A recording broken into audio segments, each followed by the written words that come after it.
Whoa, man, that gets me hyped up. That gets me hyped up. What's up, everybody? How's it going? This is Mike Ward, AAMN Vice President, and we are about to get started. We got episode number 3. Is this episode number 3? 1, 2, 3.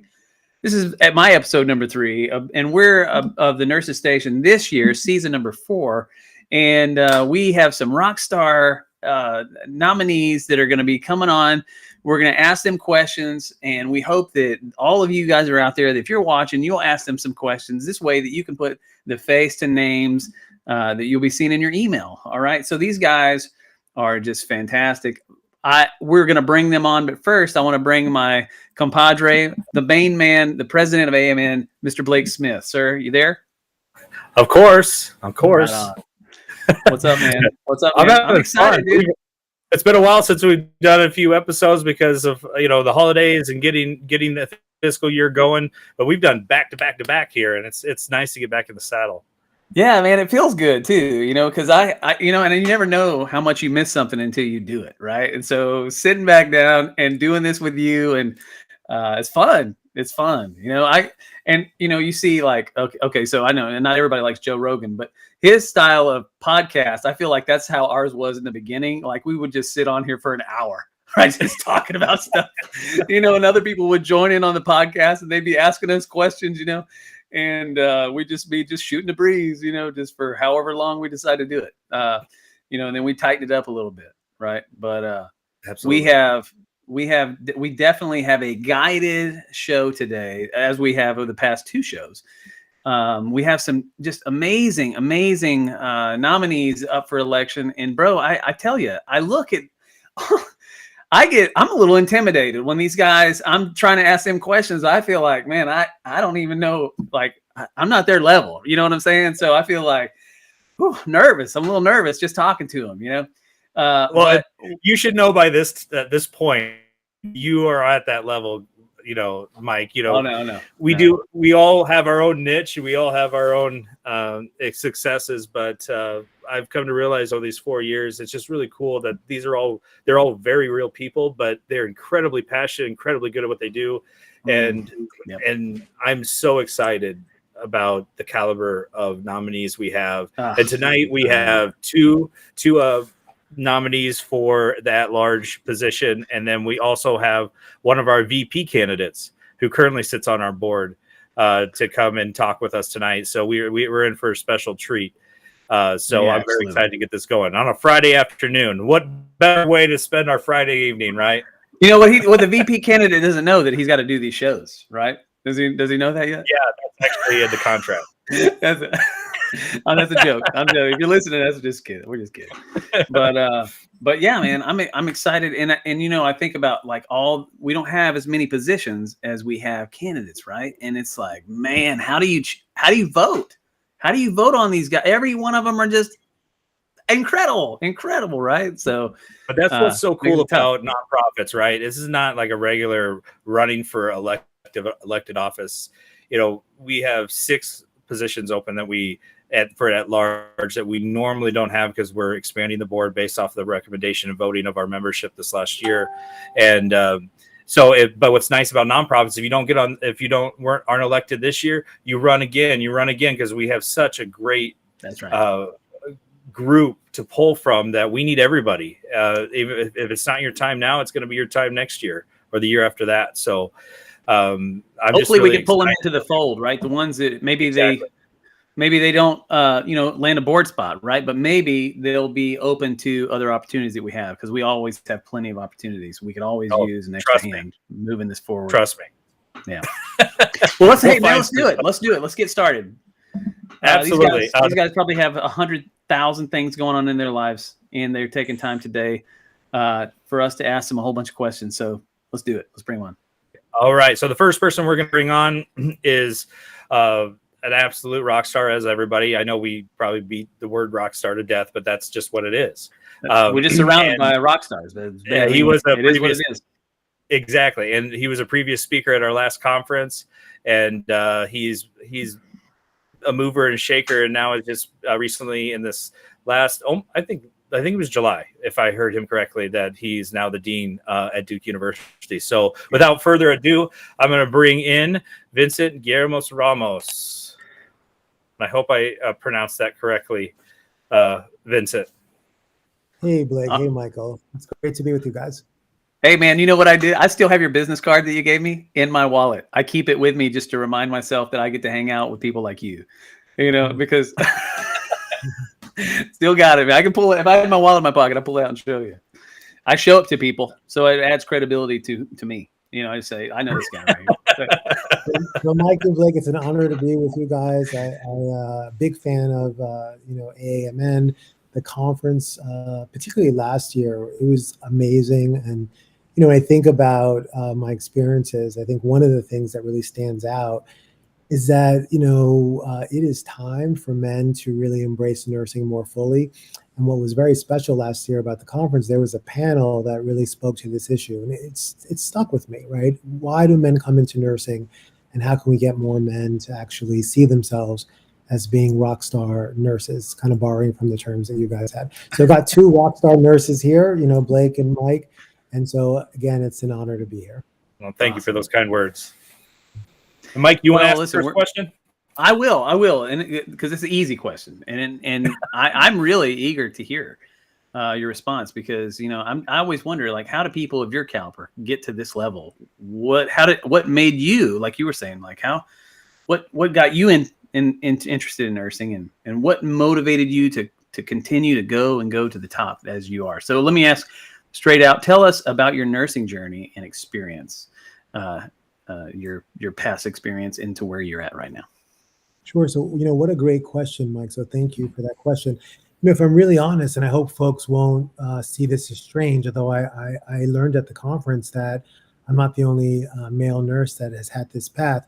I never imagined that I would be a nurse. My path was not about nursing. My path was really focused heavily on public health and on social welfare and social justice. And over time, as I had been training and I had become a social worker, I had gotten a graduate degree in epidemiology. I even worked on a PhD where I focused on research.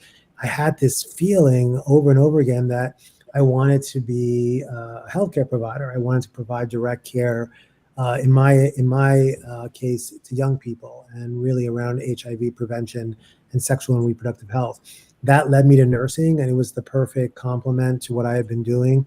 And I really see myself as being kind of the intersection of social welfare, of public health, and nursing. Blake and Mike, when I started down the path, I just wanted to be an NP. And so today I'm a nurse practitioner. I provide care, to young people, particularly young people living with HIV. I do research studies in communities around families.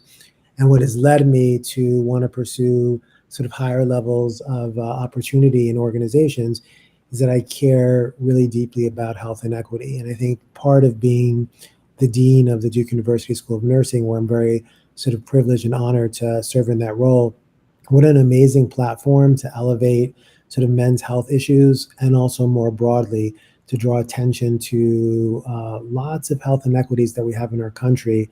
And, Mike, I think what really helps me to take the next step is just knowing that there is a purpose, and that purpose is aligned with that position, and that position becomes an opportunity to have that change in the world. That is a great response, man. I really appreciate that. And that doesn't surprise me, man. You're amazing. That doesn't surprise me. And this is why I mention this a lot, hanging around people who are doing big things, particularly, in whichever facet that I'm interested in, right? And particularly nursing in this case, because it inspires me, right? Blake inspires me, right? To go further and do more. You guys make me feel like I'm lazy, and so, I don't like feeling lazy, man. So that's awesome. That's a great response. And I'd love to talk to you a little bit about that, maybe at the conference. So Blake, I'll let you go ahead and jump in, man. Absolutely. So building off your journey and how you've been able to navigate and get to the levels that you've been able to through that journey, what skills and characteristics that you've found in yourself or you've seen in others that you really look for if you're looking for someone to join your team, or you've worked on yourself to really hone your skills to get to a level of a board of director or the dean of a school? What are you looking for? What does it take skill sets? What are the most important things that you would see or want to have to get there? So, Blake, that's a great question. You know, part of my answer really speaks to what I was just talking about. I think for me, first and foremost, I'm really drawn to people that have a purpose and a mission, and I can see in my interactions with them, if they really care about something and if their values are in alignment with kind of what they're trying to do, what they're aspiring to. For me, that's sort of ground zero. That's the most important quality. You know, do they have a core sense of who they are? Do they have a sense of what they want to achieve, what the right thing to do is, integrity, and then just the ability to sort of imagine what is that aspirational goal of what are we trying to change in real people, in families, and in communities. For me, that's kind of the bottom line, that I care deeply about, you know, the impact on real people's lives. And so, Blake, when I think about qualities, a lot of it, you can learn strategy, you can improve your communication skills, you can learn budgeting and grant writing, you can sort of go into, you know, training that will help you to fine tune maybe skills that you weren't exposed to. But what you can't really change is sort of the fabric of who somebody is and what it is that they believe and how those beliefs and those aspirations relate to the work. If that isn't there for me, that becomes harder. And so I look for that in people and in myself. That's great. Actually, a follow-up question, Mike. I think we got a question from, I think it's Robert Ramos, or Robert Adams now. He's just recently married. That's right. That's right. So I'll bring it up. You want to read it? Yeah, so I don't know if you can see that, but it says, what do you expect from board members around you that help propel you and keep you motivated? I think, you know, great question, Robert. So thank you for asking that. You know, a lot of it, again, comes back to, I hate to sound like I'm sort of hitting this one note, but it's the common sort of purpose and the sense of mission. When I go to, you know, an AAMN conference, or I sort of watch, you know, Blake, you speak, or Michael, my interactions with you, or Robert, or any of the members, there's this real commitment to men's health. There's also a sense of elevating the role of men in nursing at all different levels, in practice, in education, and research, and leadership. Those two things are what really are things that I would expect from fellow board members, that we always keep that front and center, that we are sort of keeping our North Star as the goal, you know, and that will help us, particularly when we're hitting sort of tough. Any organization has times that are tough. We have tough times, you know, to remember what the real goal and mission is. That's good. That's an excellent answer. So what experience do you have that do you believe that makes you the perfect candidate to lead the organization in this role? So I think I would love to be part of, you know, the leadership of the organization.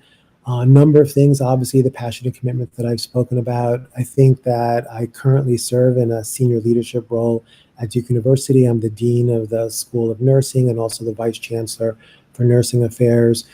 In that sort of particular role, or those roles, obviously I'm responsible for fundraising, for strategy, for operations, for being the spokesperson for the school, for thinking about strategic decisions and kind of our future direction and opportunities. I also have been a leader in the clinical space. I currently sit on an HHS panel that sets up guidelines for antiretrovirals for young people. And as a nurse who is on that committee, most of the other providers are all physicians. I think it's another great example of how men and nurses can really lead not only in administrative roles, but in the clinical space. And then I would say, you know, Mike and Blake, that I have over time served in a number of boards. I chair a particular board for an organization called The Power to Decide, which is focused on sexual and reproductive health. I've done a number of things that kind of position me in a strong place. We got a great social media presence. If you kind of Google my name, I'm out there talking about issues that are important for nursing. I recently testified to the North Carolina legislature about the importance of expansion of scope of practice for NPs in our state, and something called the SAVE Act, which is really critical. There are 26 states that have full practice authority, and I want North Carolina to join that group. And so, and actually, for, guys, we got to get the South on board. There are a couple of other states in the South that probably could and would benefit from full scope of practice for NPs. Absolutely. I think Nebraska, I got to pump my check. We've been around for a while, and being a conservative state, I was so elated about that, because most of the time we're not on the front edge. But then I think Kansas has just recently joined the fold as well. So we're going to keep at it. I think we collectively as a profession, we're going to get there, and we just got to keep pushing. Yeah. So it's an eventual. I think it's an eventuality. I mean, it'll eventually, all the dominoes will fall eventually. Well, and I heard in there, if you heard in there, Mike, he kind of alluded to his social media presence. So what that tells me is now we've got our two new co-hosts along with our men. There it is. There it is. Problem solved. Problem solved. I will ask you. We have one other question, but I want to ask you real quick. It kind of builds off of what you just spoke to, from a vision standpoint for AAMN. We've come a long way. We're still very close on our vision of 501c3. We moved from an assembly to an association, and we're really kind of getting our feet underneath us as that association, more of an applied and practical sense of contributing to the nursing profession overall. And so where would you like us to go? Where do you see the opportunities, and where, if you're sitting on the board in that boardroom, where are you helping push the other directors in really getting AAMN into the lane that we need to be? So, Blake, that's such a great question. In some ways, my involvement with AAMN has been it's been inspirational, because there are certain aspects of what you guys already do. There's historical excellence in the organization that actually, I think, in my opinion, should be front and center for the profession of nursing. And so let me just give you a concrete example, and then maybe we'll just take a second to answer your question. You guys just showed your new intro video, and I was noticing, and Mike, you said this, it's exciting, it's very specific around images and actual content that really resonates with men and that speaks to the audience. I felt really proud watching the intro. And so why am I focused on this? I'm focused on this because where I would like to see the organization go is really leveraging what you guys do so well with the broader nursing profession. How do we get schools and other professional organizations to adopt some of the principles that AAMN has around how do we make nursing more appealing to men? Duke, as one top school of nursing in the US and for that matter in the world, we are deeply committed to having our student body, have large, I want to say 50%, that may be too ambitious, but that's truly the goal. Half of our student body will be men. And the truth is, the only way we're going to do that is if we borrow from some of what I've seen at AAMN and thinking about how are we communicating, what kinds of academic programs do we have. I feel like the opportunity for AAMN is to help partner with some of these entities to help us to collectively leverage the importance of men's health issues and the important role of men in nursing. So for me, that's the vision. Well, thank you for those kind words. I know we kind of tried to reinvent ourselves through a pandemic, and the pros and things that have come from that have just kind of struck chords, and it's really fun to see the return on investment of that. So one quick question follow-up, because it's coming from Robert again. I'm going to bring it up on screen here. So how do you think AAMN can incorporate and include DEI and continue to? I know we've done a little bit, but how do we keep expanding on that to be at the forefront of the nursing profession and change, and with the charge forward with other professional organizations? Because we represent the spectrum, right? I always say that is we're just not a bunch of white men. We're men of all backgrounds, all things, and women who support men in our profession. So we have a good network to pull from. But what do you see, and how can we include that further? So I think AAMN has done a lot already. I know, Robert, that Blake, you served on the commission that just put out the AANA report on racism in nursing, and you played an important role as a major voice. And so just want to flag that because I think AMN is already doing that work. I would say respect and belonging. When you go to an AAMN conference, you feel like you belong and you feel respected. And I think that's kind of the first step at helping people to see themselves in the organization and to see that they have a home there. And then I would say having content at the conference that speaks to the diversity of men's health issues, that really incorporates sort of an inclusive, sort of stance, all different kinds of experiences. And obviously continually thinking about how do we create policies and operating procedures that allow for everyone to be heard and be part of this great organization. Knocked that out of the park. All right. All right. Excellent. Excellent. So, well, listen, we really appreciate it. We're not going to hold you up anymore. And we got a few other people. You read our conference goals, didn't you? Nice. That's coming from our conference planning chair. You nailed them right there. So, anyway, well, thank you so much for taking the time and letting us just kind of, bother you a little bit with. Oh, we got another Dr. Jeffrey Williams. Great job. You have great insight. Boom. Thank you very much, Jeffrey. Right. Thanks, Blake. Thanks, have a great weekend. You have a great day today. Yes, sir. Take care. Bye-bye. Bye. All right, man. That was good. Awesome. I love the engagement this evening too. Having everybody. Well, yeah. I think it's it's probably maybe a better time of the day. Maybe yesterday 9 was o'clock late. on the East Coast. Not. Yeah. Hey, man. When we got finished, I crashed. That was it, man. That's true. Done. That's true. Done. So who we got next? We have Dr. Greg Egerton. We have Dr. Greg Ederton from UAB coming on. He's been very integral in a lot of the work that AAMN has done, especially the Recognition Review Committee, and his insights in the best schools and best workplaces, and has also written for UAB's submission in the past. So I'm really excited to have him on with us. So let's go ahead and bring him on. All right. Hello. Oh, right. I muted you. I unmuted you now. We just want to see how you do under pressure. Oh, I can handle that, especially if you can't hear me. How you guys doing? Yeah, man, doing real good. Good. How you been? Good. Can't complain. It's good to see you, man. I don't. It's always nice to get to kind of get together with people who you haven't seen in a while, especially in our organization, even if it's online. It's really cool. But exactly, that was one of the best things about the conference last year, was actually being able to see each other face to face for after a 2-year break or so, and it was just like, hey, we're back. I know. It felt good. It felt real good. It's going to feel even better this year because there's going to be way more people who didn't get to make it last year. So yeah, definitely. Well, listen, thanks for setting aside some time. We're not going to take a whole bunch of your time. If you give us about 20 minutes, we'll ask you some questions and then we'll cut you loose. Unless you can hang around for a little bit longer. He's still at the office right now. He hung at the office for us. Shoot, he's on the clock. Yeah, man, you're on the clock? Yeah. I know you don't clock in, man. I'm just kidding. So let's get started. So tell us about your nursing journey. How'd you get started? What made you decide, hey, I think nursing is for me? And then how far are you? What are you doing? Yeah. So, what made me decide to be a nurse was actually working with a bunch of nurses.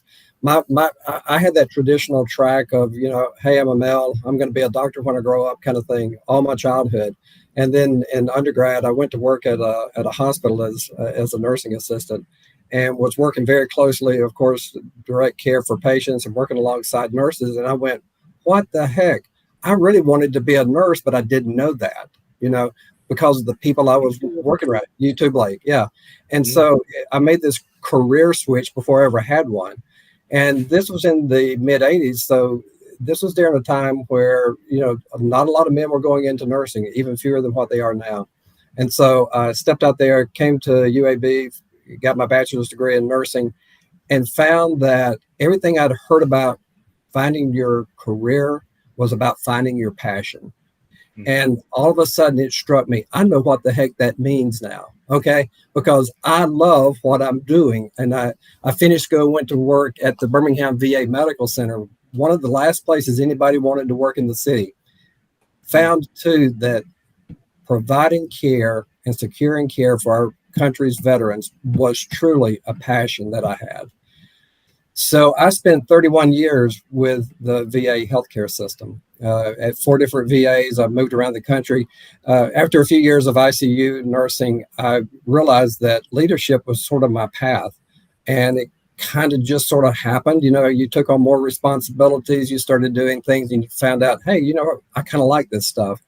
So I went back to grad school, got my master's in nursing service administration, and started the journey down leadership.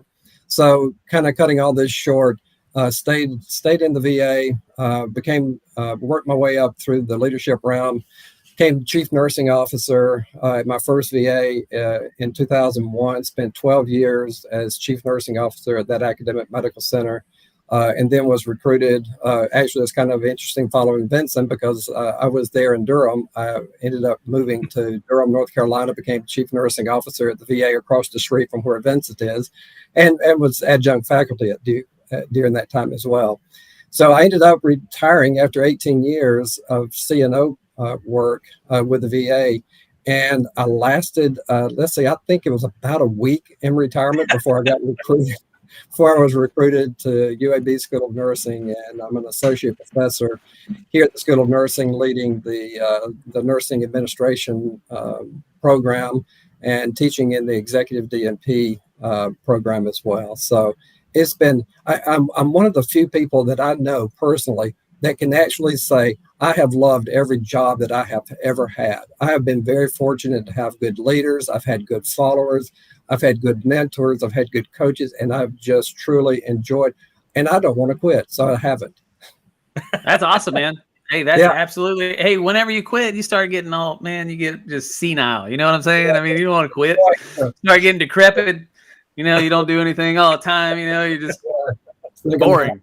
Turn into an alcoholic. I mean, you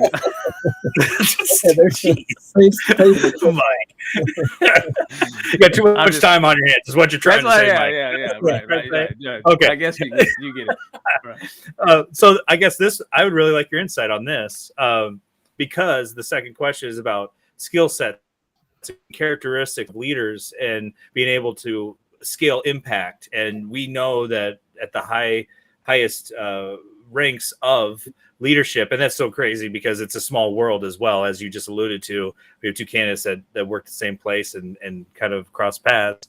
But what are the skill sets to you and characteristics that you see in others that have really inspired you and have had success, but also ones that you've maybe worked on yourself throughout the years to get to where you are today? Yeah. So I'm gonna respond to that and kind of separate those two things, characteristics versus skills.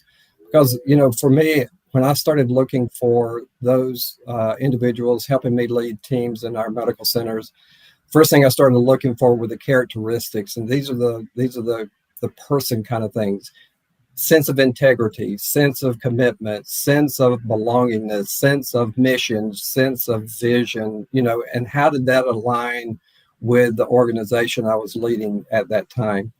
And so the characteristics had to be there. There had to be a high level of integrity. I needed to know that I was not going to get a call, on a weekend saying, hey, come get your director out of jail. Those kinds of things. You hear the horror stories that they happen. So that was the first hurdle, that people had to get past, were the characteristics. What are you bringing to the team that can make us a strong team, can make us a strong organization that will have an impact on patient care? Secondly, were the skills. Okay, so, no one's going to walk into a job having the full set of skills, but if they're willing to learn those skills, then you're good. So depending on the level of the organization that I was hiring for, I would certainly look for, the nursing skills, but the technical skills were not so important once you got into the executive leadership roles. It was more about the leadership skills. What are your leadership skills? How do you communicate? How do you work with groups? How do you lead teams? Those are skills that we don't always get taught in our undergrad programs, and some, if they've not been through a graduate program, may not have gotten. So, but I look to see, one, do you have those skills? But more importantly, are you open to learning those skills? Because I can help mentor and coach and teach you from my experience and get you aligned with the right folks, whether that be in academia, whether it be in another organization, to help teach you those skills. So it's really a fine blend of both characteristics of the individual as well as the skills that they bring and the willingness, if you will, to learn new skills. I'm writing down notes mentally and on my sheet here. Take notes. Excellent. Well, we'll move to the next one. Okay, what experience do you have that makes you believe you're the perfect candidate for the spot here? Well, I'm being a perfect candidate is probably a stretch, but I want to be a strong candidate for this, and I do think that I bring skills that will help me be a good board member and a board leader.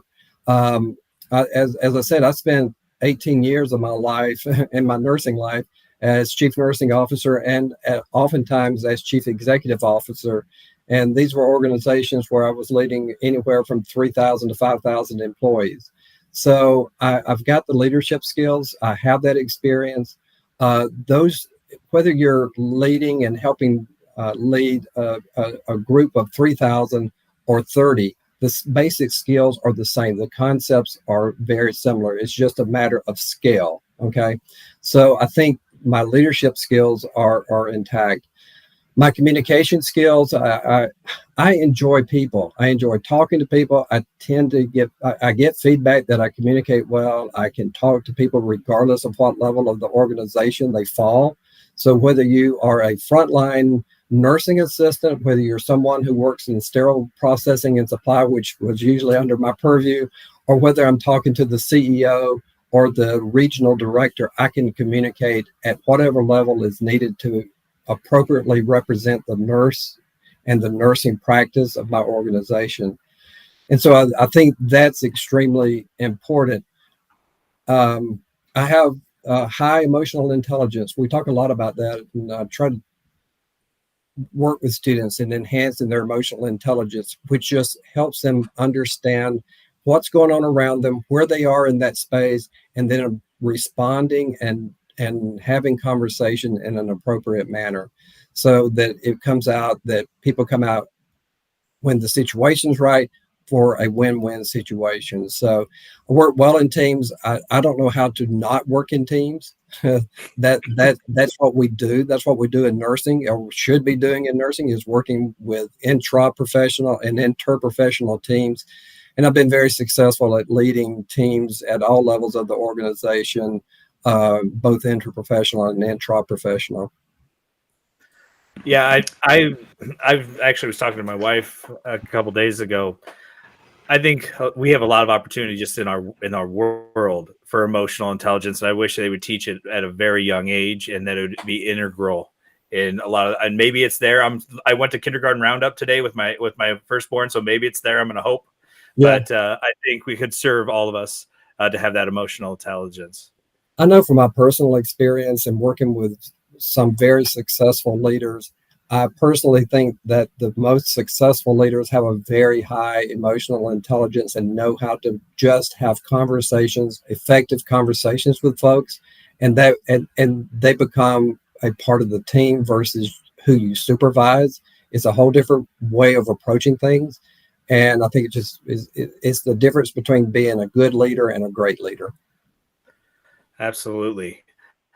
We actually have a question from Robert, and I'll kind of weave it into my last question too, just so that you can be able to answer maybe to both of them. So of course he's our conference planning chair, so he's got to have that lens that he's speaking about. But you spoke about meeting people on their level, and so how do you believe AMN can further enhance our communication to meet people socially at the conference to meet people socially and in the conference form to reach the greatest number of our members? Because we know that, I say spectrum again, we're not just all different backgrounds, we're all different specialties, all different skill sets, and where we execute our nursing in the environments that we do. And then how does that roll into the vision, and then any other visions that you might have for AMN? Okay. So I think, conferences are as good as they are planned. And so it does take a lot of planning. And I always admire the people who plan these big conferences because it's a lot of work to begin with. But then to make one successful is even more difficult and challenging than just having a conference with a lineup of speakers.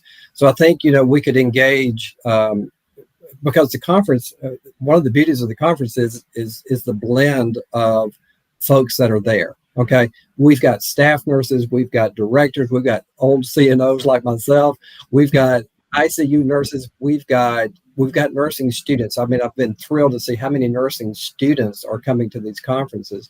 So I think one approach is to build in these face-to-face conversations, whether they're tabletop conversations, whether they're lunchtime conversations, so that we have that downtime. And so many conferences can build so much speaker time that you don't have that opportunity. I think also if there's an opportunity to have some type of a formal, informal after hours gathering opportunity, then that opens doors, because what I've found from previous conferences, I went to one 3 years ago, did a poster presentation, and I haven't missed a conference since because of the value that I found in just building relationships with other guys in the profession.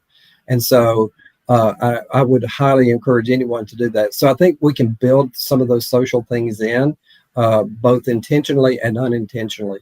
So in terms of, thinking forward, guys, about what we should be doing as an organization.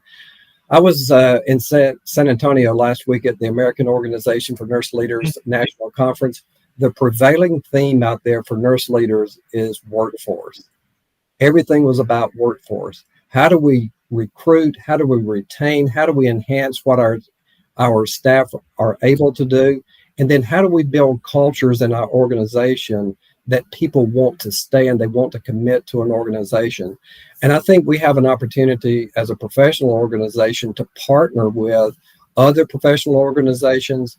I think we have an opportunity to partner with academia. And I think we have the opportunity to partner with these organizations, these hospitals, these clinics, and help be a voice for the workforce and to be a pipeline for the workforce. We need to be visible. We need to be out there at these conferences, at these meetings, at the board meetings via Zoom, whatever the means are, to represent who we represent, and that is the men in nursing. There's an untapped potential, in my opinion, of the number of guys out there that would go into nursing if they knew what it was. I'm a prime example. Blake, you shook your head when I said, it was because I was around nurses. So what do we need to be doing to make sure that other guys have us as role models as nurses? Absolutely. I couldn't say it better. I had no idea about nursing. I know Mike, we can go on about all of our unique stories. And I think those are intriguing just in themselves, crab fishermen to oil rig roughnecks to coaches to go on and on. If you ask individuals what we did prior to going into nursing. Yeah, I'm actually one of the few do even more to get those out there. Yeah, I'm actually probably one of the few that actually all of my work experience was in healthcare in some way. But most of the guys that I've worked with over the years didn't have a clue they were going to end up in nursing. So, I like what you said about how we exactly. how we inspire people to pursue the profession. I was doing an interview yesterday, and I kind of touched on because I think about this, because man, every day 10,000 people turn 65, right? And we're having the largest portion of human beings in history are moving into this age where they have all these comorbidities, right? And it's just going to get worse and worse as this huge amount of people continue to age and move through. And now we're already short on nurses. And then we're pushing, and then nurses are retiring. We're not graduating enough nurses. And the nurses in the middle are just burnout, right? In the past 2 years has not helped any of that, right? Yeah. And so I have an idea on how we can fix this. But so if those are the kind of things that you'd like to talk about, I wouldn't mind talking to you about it. But I think involving all the organizations, in moving to move this campaign forward is what it's going to take.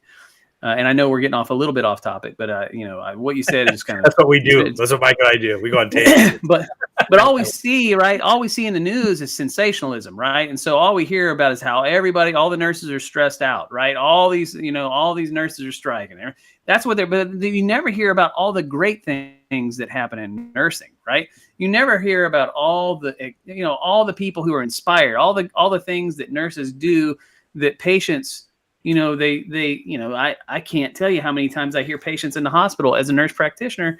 I'm going through and I'm seeing patients and they're telling me the nursing staff is here. They're just great. I just feel like, this is the best care I've ever received, and people have this perception. And we talked about this last night, Blake, perception of what nurses do until they're hospitalized and they realize, whoa, this is way bigger than what I thought.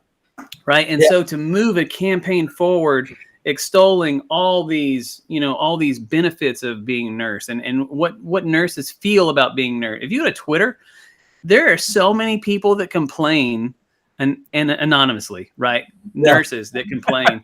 That doesn't help our cause, right? So we need to move forward with a positive message about nursing because there certainly is one.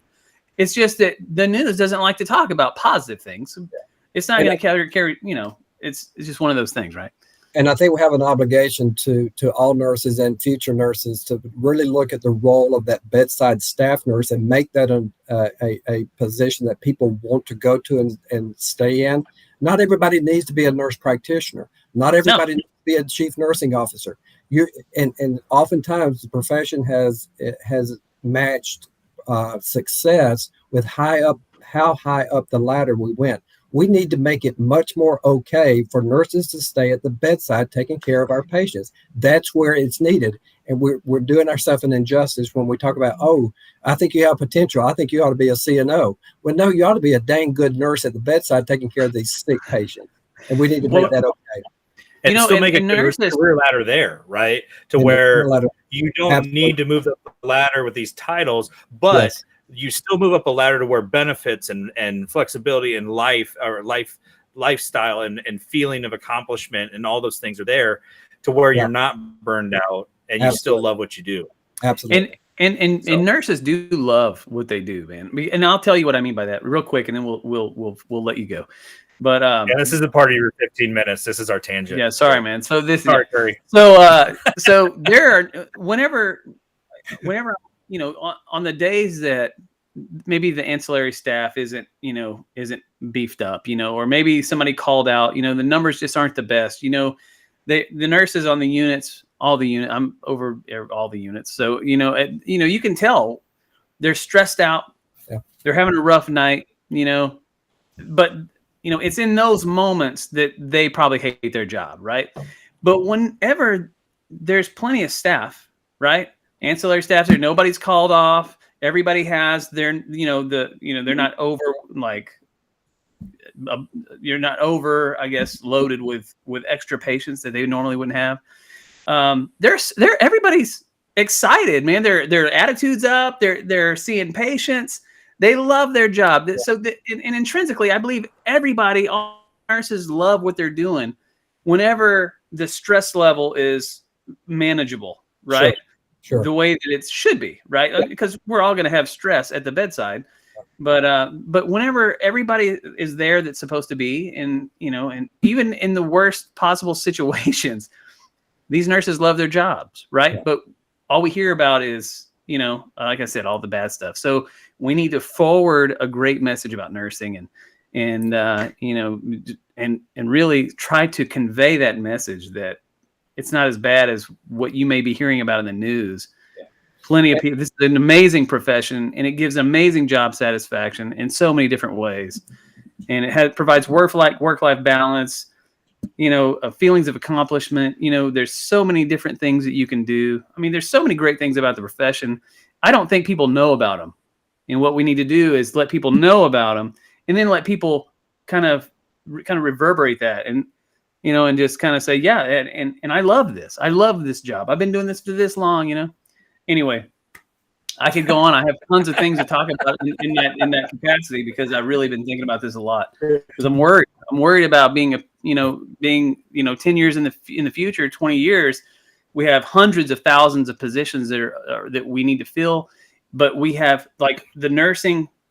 This is the amount of nurses is going down and the amount of patients are going up. This is going to be a bad situation. So we really need to be starting to move forward and try to figure this out. And we create a work environment where if we create the right work environment, nurses will come to work because they don't dread it. They look forward to it. That's what I'm talking about. They love their jobs. They love it whenever it's staffed correctly. And people want to make that a leadership issue, and it is. But if we as nurses don't treat each other fairly and correctly at the bedside, taking care of each other, leadership has no chance. So it takes everybody from the ground up to create a work environment where we all want to go to work. Yeah, create the space for ownership, and then we at the bedside need to step into that ownership to take the reins. So thank you so much, Greg. Thank you for appeasing us in both of our soapboxes, because you just struck a chord with us. Good. And on that workforce point. And you have a great weekend. And you were telling me before we came on air that you don't know what you're doing this weekend. You have to go home and ask your better half what you're doing this weekend. And I'm going to stay online in case we have any time at the end. So. Oh, awesome. Perfect. I'll put you back in the green room, and we'll have you on here in just a few minutes. We might have 2 minutes. Thanks, Greg. Appreciate it. All right. Well, I love it. Man. Sorry about that, man. I just whole nother podcast right there. Yeah, it is. We could talk. I could talk an hour for that. I have got some written down stuff that we could put into action, and we might be able to recruit some people into nursing. Seriously. So without further ado, we're going to bring on our first officer candidate of the season, and by the name of Curry Bordelin. He currently serves as an at-large member and our recognition review chair for the best schools, best workplaces, and now has just taken on the role of our individual awards and ID award and what else.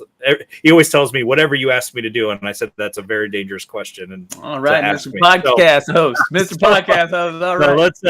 Without further ado, I'm going to bring in Curry. He's been waiting patiently. Hey, what's up? What's up? Hey, it's hard to follow the other two and to get Mike cranked up with excitement. Sorry, man. It's hard to follow. Hey, Mr. VP, meet candidate VP. There you go. Hey, all right. Hey, you look good on camera. You look real good. Yeah, my hair's all fixed. I'm ready to go. That's it. That's right. That's right, man. All right. Well, how you been?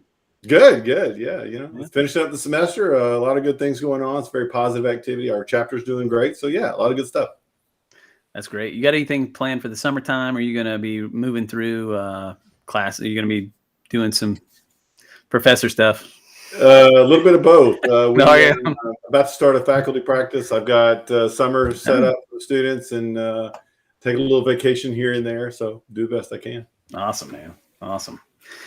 So we want everybody to know who you are, man. We want to know. Let's talk. I'm really excited, man. I'm so glad that you decided to run for this position because you bring just tremendous value and experience, and I know what kind of person you are. You're an amazing guy. So I'm really excited about that. Can you tell everybody kind of about your journey into nursing and what happened? Like what made you decide nursing, and where are you at now?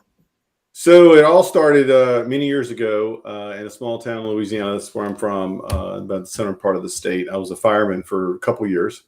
And being part of that medical crew, I did a lot of extra training to be part of that medicine side. And it really was intriguing to me, that whole process. And, from that point, I knew that what I wanted to do long-term would be somewhere in the healthcare side. And it just kind of evolved from there. But really sparked my interest and really tied me directly into nursing was my aunt, who's an LPN, who went back to get her RN degree. And I just that passion that she had. She was in surgical OR, and just seeing her in whether studying for tests or exams or what have you, it just kind of sparked my interest to learn more. And from there, I got more and more intrigued. And then I went to school and got my BSN degree. And then as I was finishing my BSN degree, the very last semester within the course was a residency program. And so I put in for a residency program. And initially I was in the emergency department, and you were able to switch with other individuals who wanted a different type of environment. But then I switched with someone, and I ended up with a neonatal intensive care, and I was hooked immediately. That was my environment. I enjoyed that environment. So 25 years later, as a nurse and as a neonatal nurse practitioner, it really just drove home my passion for families, the family environment, helping support families in very challenging times, but also that population of patient, that very specialized population. So everything from transport to surgical to post-op to all the clinical settings, from different neonatal ICUs and pediatric ICUs throughout the Southeast was really where my experience really bloomed. But throughout there, really scattered my passion for education, whether it be for training, whether it be for educating nurses, precepting new nurses. Really, it was all about that sort of environment. So after I finished my doctoral degree, I got into education, and ever since then, it was just exploding with opportunities and possibilities. And that's really where I really thrive, is that empowering others piece. And it really that's kind of what led me to where I am now within my career. That's important, man. Empowering others, right? And that empowering, do you mean by, well, there's lots of ways you can empower somebody, but do you mean like inspire somebody, educate people so they know and have the confidence to move forward on something, or or is it all of the above? It is all the above. And that's the three key principles that everything that I'm doing really is about. That's what keeps me going, is empowering others. We have an enormous untapped potential throughout our careers and our lives with people around us. Some people just need to be tapped on the shoulder, says, I noticed this with you. That's a strong characteristic. What are your thoughts about this? By pulling people into that process, by empowering others to share, they feel connected and they feel, wow, someone really took the time. That opens up a whole new opportunity for them. Now do that with hundreds of people around you. Do that with thousands through social media, through conferencing. So that empowering of others to that potential, because we get so clouded with so much white noise around us constantly, with so much rhetoric, whether it be media, TV, whatever it might be, we lose opportunities to identify self, to be with ourselves, to understand what power you have. By empowering others, we're strengthening that environment. Just like Greg said just a moment ago, by listening to others and really getting people to understand what role they play in this environment, it does really set people up for a lot of success. And something else that really I thrive on is that innovation piece. I'm a big innovator, and it's so interesting. All the faculty around me and my especially the simulation folks that's around me call me the hummingbird, because I'm always constantly, what can we do next? What can we think of next? What can we do now? And so in fact, the simulation director is set up. She's got a whiteboard in her office that's dedicated to me. So that way I come in there and says, oh, let's do this. Can we do this? And what about this? And push those boundaries to, well, we've never done that before. Why not? Sure, let's try this now. And so it's always that pushing that boundary piece, trying to really move us beyond in the space that, we get in these comfort zones. Yeah, because it's easy, it's in a space, but the real innovation happens outside that comfort zone.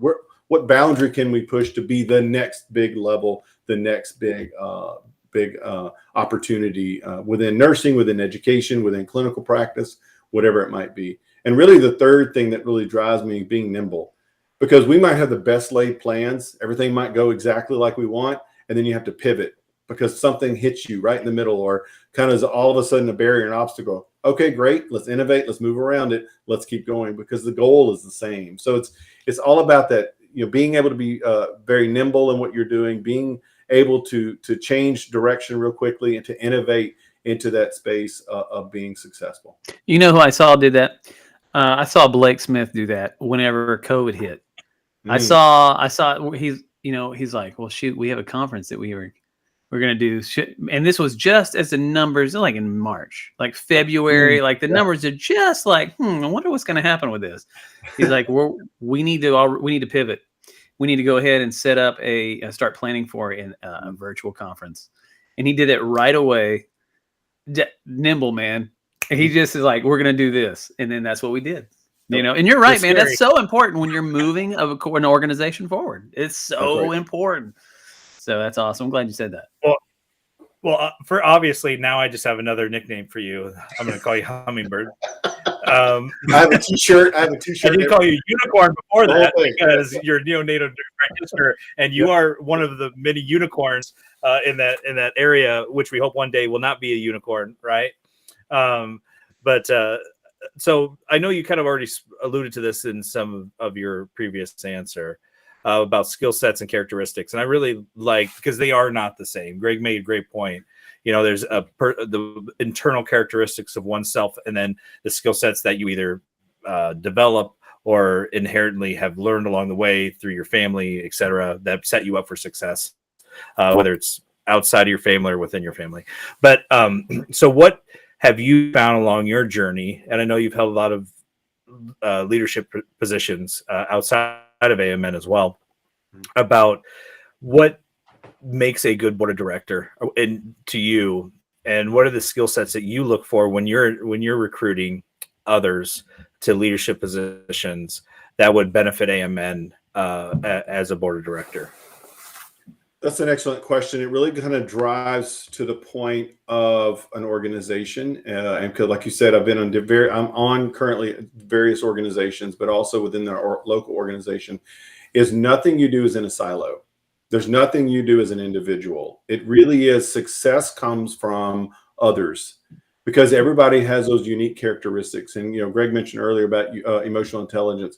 It's the awareness of self and awareness of your surroundings. And whenever you have that social awareness and that self-awareness, you are able to articulate, this is not my strong suit, but this is. Okay, great. So you've learned that skill set. You have that skill set. Before you know it, you have 6 or 8 people around you with these varying skill sets, now that you've made out a comprehensive team. So one of the biggest things to do is truly use the skill set of everyone around you for that common goal. And leadership is really not creating followers. It's really empowering others to show their potential, letting people understand that their input is valuable, their voice can be heard, they have a sense of belonging, because that's that interprofessional piece. And we all know that, Mike and Blake, we're in clinical settings all the time, to know that there's never anything we do as an individual. It really is about, how do we all collaborate together? Now, we have old cultures in lots of different locations all over that, this is the way it's going to be done. And it's just it's a unidirectional sense of, this is what's happening. This is the plan. No one has input.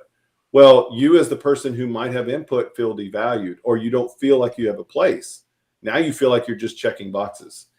But when you empower everybody, you're spreading that around to elevate others. Now you're creating sustainability. Why? Because now you have potential opportunities for additional leadership throughout that group, throughout that organization. That builds depth, and that also strengthens the overall goal and culture within the organization. Awesome. I actually have a question that kind of alludes to this, and this is more VP specific, and who better to ask this question than our current VP? So I'm going to bring it up on the screen. I'll let him read it.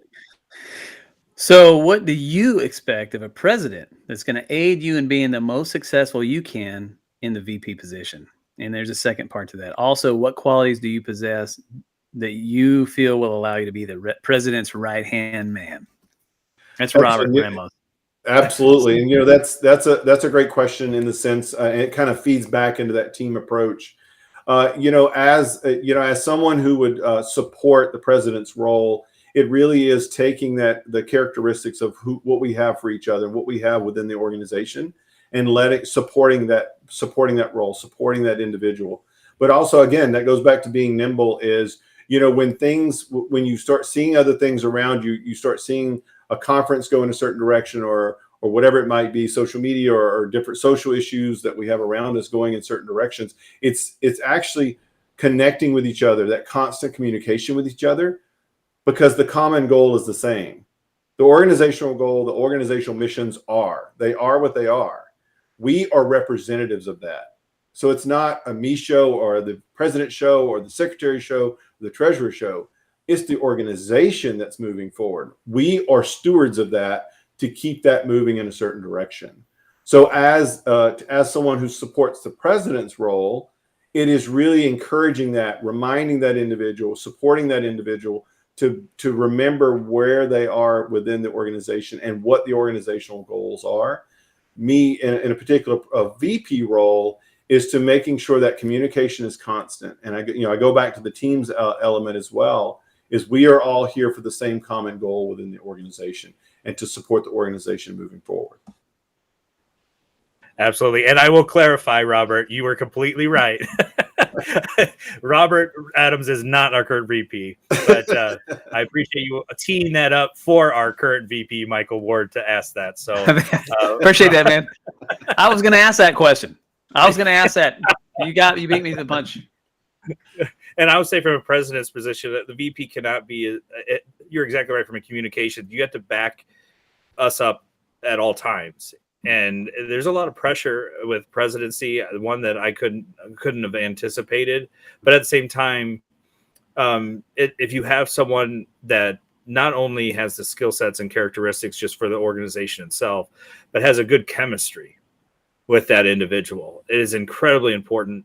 And that's really why I was so glad to have Mike in that helm with me, is that we were on the same page at all times. And we knew we could almost anticipate what the other person was going to do and what they would say.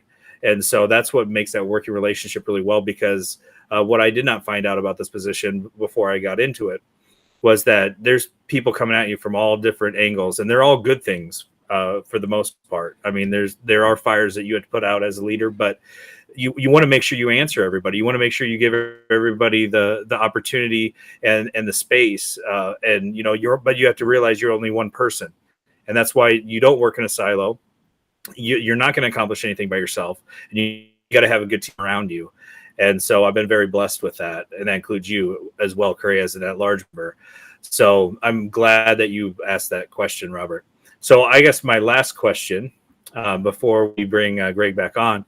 Dr. Ramos was on, he had to move on, so move to his other commitments this evening, so he won't be able to be with us at the very end. But what's your vision? I know, again, you alluded to some intertwined a little bit here of what your vision is. You've been an at-large member for almost a year now, I believe, right? Year, right? Is your first year. I'm losing track of time, apparently. It moves very fast. Everything's going very fast. I know, right?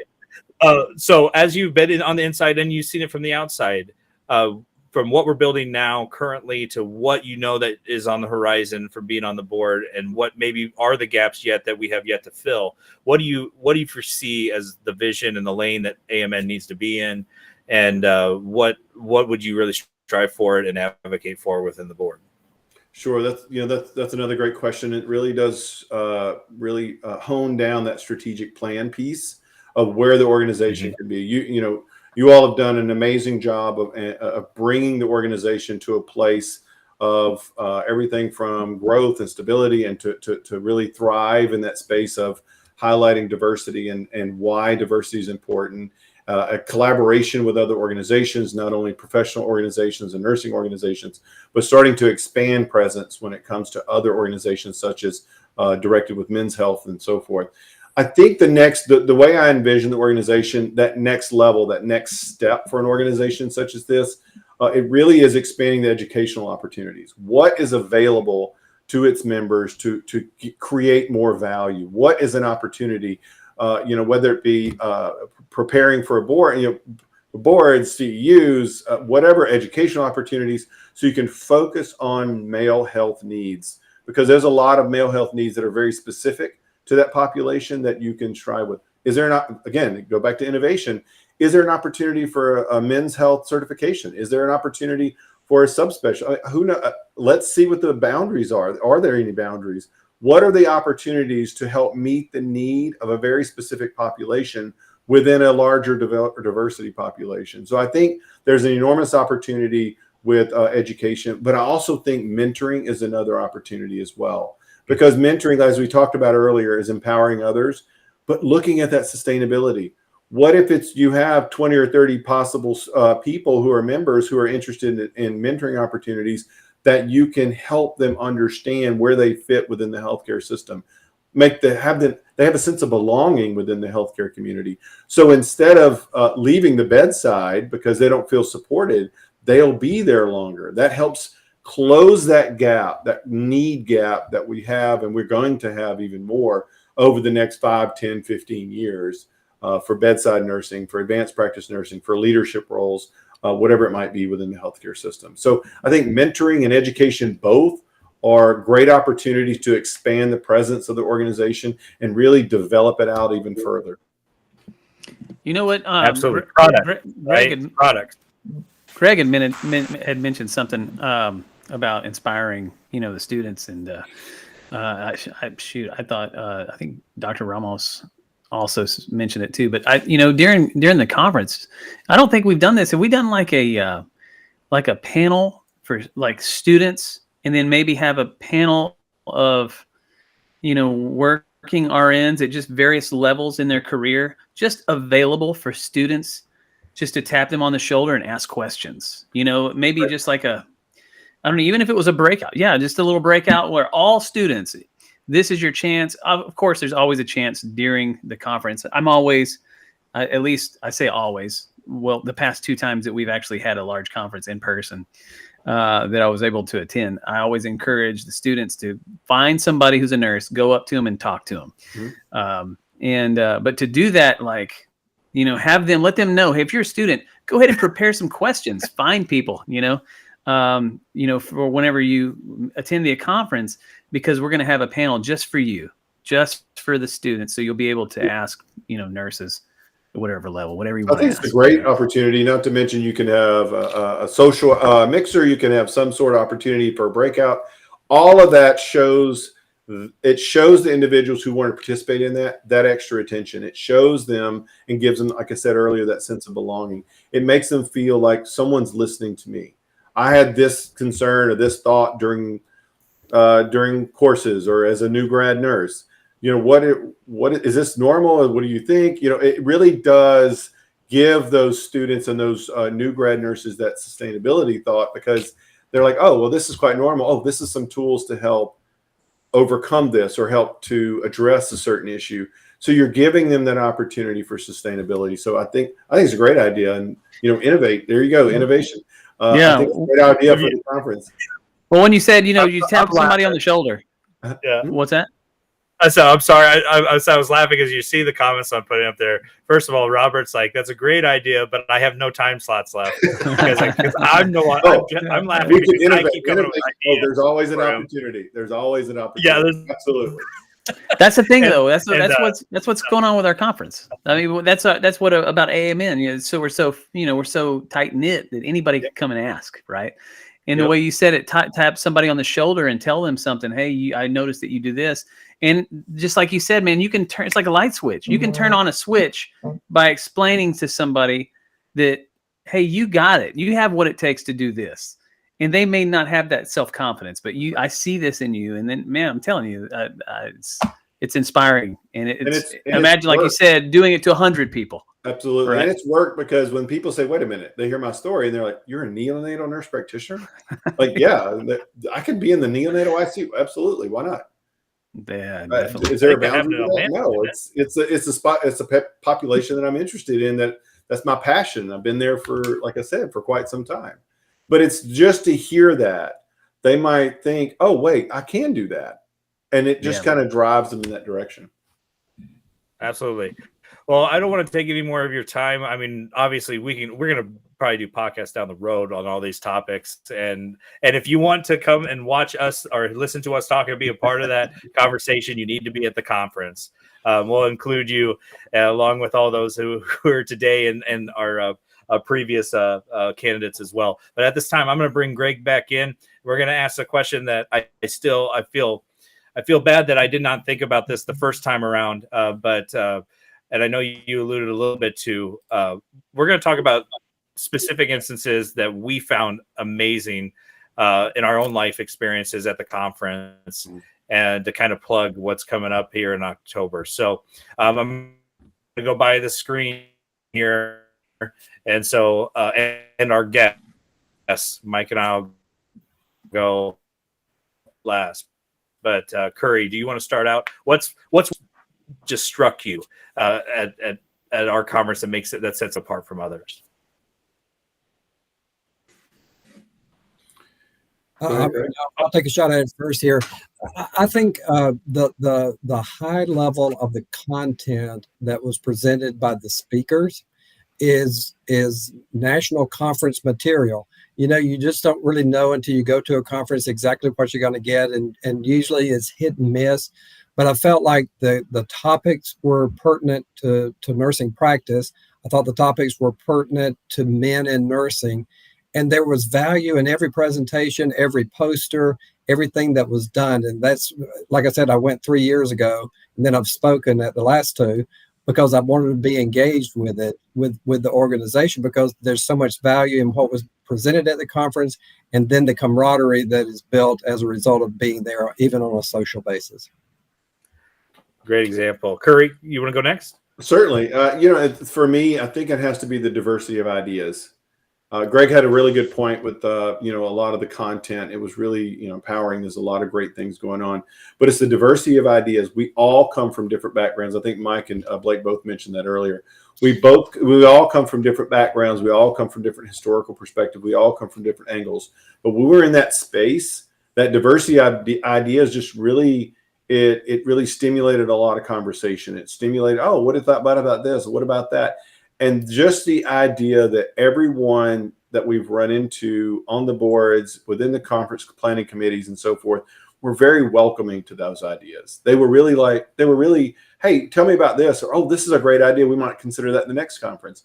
It was welcoming because all of us have gone to other conferences, saw successes and failures, and brought things and ideas that may or may not work, or we've been in educational settings or clinical settings that this is something to consider. This is a hot topic. What about this? Before you know it, it's embracing those ideas to say, let's make the next year's even better. Let's bring that even further. Absolutely.